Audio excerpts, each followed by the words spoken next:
Hello there, I'm Lloyd Evans and you're watching the John Cedars channel from the bunker, and in this video we have a voicemail. It's a voicemail from Michael, so let's see what Michael has to say. Hey Lloyd, my name is Michael. I'm a faded XJW from Australia. Firstly, I want to say thanks very much for your videos. They definitely helped me in the waking up process, so appreciate all your work. I wanted to ask you a question and just see what you thought about that. And if you find it of any relevance or interest, feel free to upload it to whatever you like. I just wanted to ask, why do you think Watchtower material is getting so dumbed down? Do you think it's something that's deliberately being done, and if so, what would be the reason for this? I mean, I was born in the early 90s, and I remember that we were always encouraged, even when we were young, to be familiar with the prophecies and the doctrines, such as, the 70 weeks a year, and Nebuchadnezzar's tree, and the Revelation trumpet blasts, and the dreaded greater fulfillments. But, even in the end, even though it turned out to be nonsense, we studied all these books, Daniel, Revelation, and even as children, they focused on teaching us these prophecies and doctrines.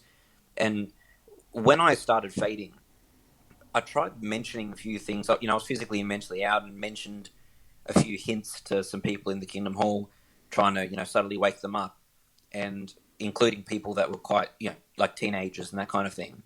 And what I found is, especially with simplified Bible teach books, videos every 5 minutes at the conventions, interviews on the broadcasts that are all emotion-based, even the translators or the interpreters, pretending like they're crying while they're translating.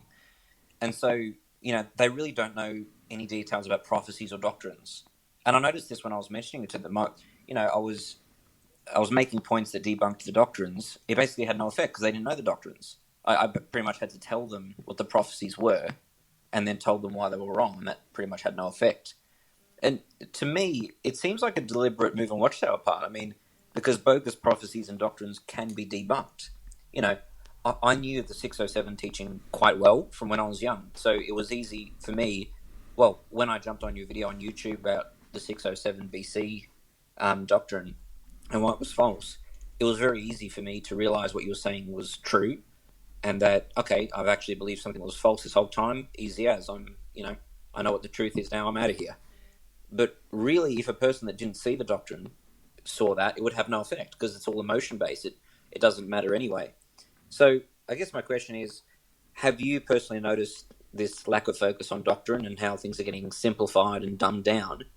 And even though you don't have access to governing body notes, obviously, do you think this is a deliberate move on Watchtower's part to sort of get away from the detail and focus more on emotion, so that when someone comes up and posts holes in doctrines like yourself in your videos, it basically doesn't have as much effect? Anyway, that's my question. So, look forward to hearing from you. And thanks again, Lloyd.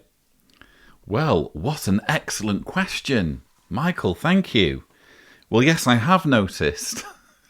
I have noticed the dumbing down of Watchtower materials, because now it's my job to debunk them.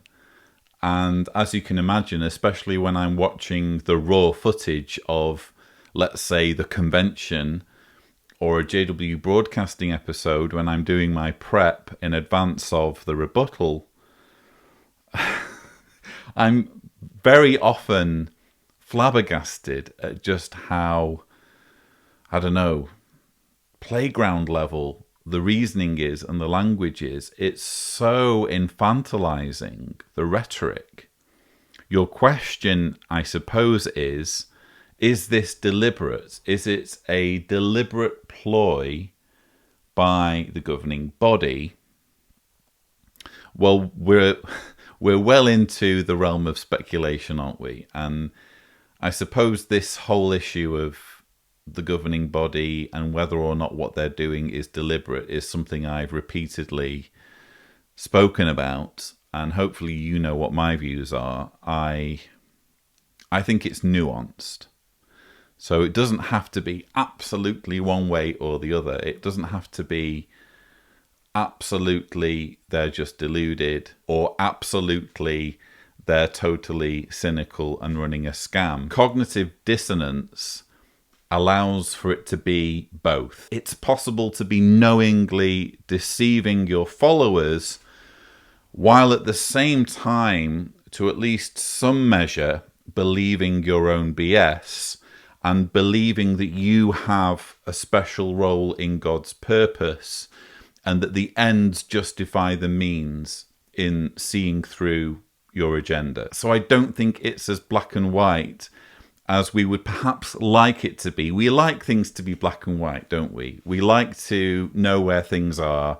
We like to know where things stand. We like to know what's good, what's bad, and we like to apportion things in this neat, organized way, but it doesn't always work out that way. That said, what about the dumbing down? Is the dumbing down itself a deliberate tactic, a deliberate strategy? I mean, possibly.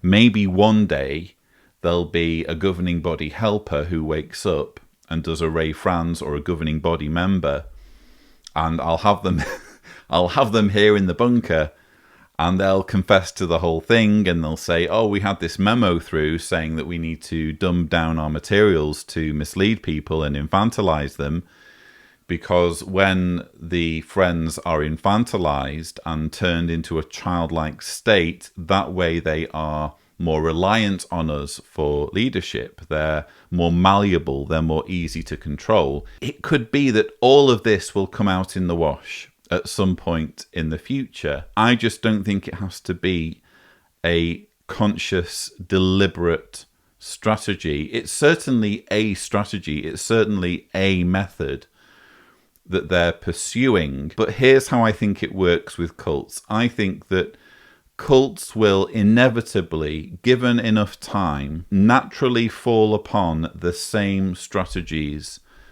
and the same methods for keeping their followers in control. Think about it in terms of the path of least resistance. If there's an easy way of doing something, you're going to stumble upon it eventually because it's the easiest way of doing something. And if it's easier to keep millions of followers subservient and in control and not questioning their leaders and not doing research, including research into some of the deep doctrinal prophetic areas that you allude to, if it's easier to just steer people away from all that and have them thinking about emotional testimonials on JW Broadcasting or frolicking through fields in the new system and how amazing it will be to hug resurrected loved ones when they come back. If it's easier to distract people with all of that stuff, they're going to fall upon that eventually just because it's the easiest way of doing things. Cults don't necessarily set out with this playbook and say, right, we need to have dumbed down rhetoric. We need to infantilize our followers. If we treat them like children, they'll become like children and they'll become easier to control. And while we're doing that, we need to do all of these other things that incidentally all other cults are doing. I don't think those sorts of conversations are happening. I think that cults like Jehovah's Witnesses are just falling on these methods organically and naturally. Perhaps they're having conversations like, oh, well, we don't want the brothers to be getting too hung up on prophecy. What's most important is that they have a close relationship with Jehovah. What's most important is that they pray a lot. So let's not distract them too much with 607 BCE and 1919 and profound things that many of them perhaps can't grasp. Let's keep everything nice and simple because that's going to help them to draw closer to Jehovah and have a good relationship with Jehovah, irrespective of how intellectual or how intelligent they are. It's quite conceivable to me that people in the teaching committee or people in the writing department, wherever, are having those sorts of conversations to justify what they have organically fallen upon, which is a strategy of keeping the material simple and understandable to almost anyone, so that after months or years of exposure, people eventually just lose the ability to think, and their loyalty and devotion to the organization becomes less about what they know and more about how they feel, to the extent where I would say the vast majority of Jehovah's Witnesses aren't really interested in proving their religion. And if you think about it, this means that they're not necessarily interested in whether their religion is true or not. Because if you're interested in whether your religion is true, this means you're going to be anxious to prove it, and you're going to have all of the facts and evidence to hand to prove it. Most Jehovah's Witnesses aren't interested, I don't think, in proving their religion. They're only interested in how it makes them feel, and that suits Watchtower perfectly. So I don't know whether that answers your question. Sorry if it was a bit long and rambling. I've at least hopefully put some consciousness out there, put some ideas out there for you to play with. But yes, that's my answer to your excellent question. Thank you so much, Michael, and thank you for your kind words about the channel.